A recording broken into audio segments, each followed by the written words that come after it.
Chai, look at arrow. Eh? This is how I take it to cool Mr. Fortune's heart. Arrow.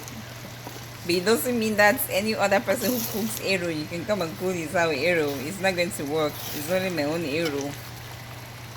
That's why side chick can never be wife. Eh? Ask a dying man on his bed who has a side chick when he's dying. Where them they know they oh, they don't run. Now wifey they go find. Anyway, see arrow. When I want to appease Mr. Fortune, this is how I do it. Now me and Holy Ghost cook this arrow. I'm telling you, Holy Ghost did his part. The rest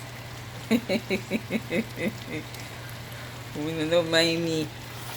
Alright, people. Hey, is Mr. Fortune not lucky? He's a blessed man. No, you wanna better tell you.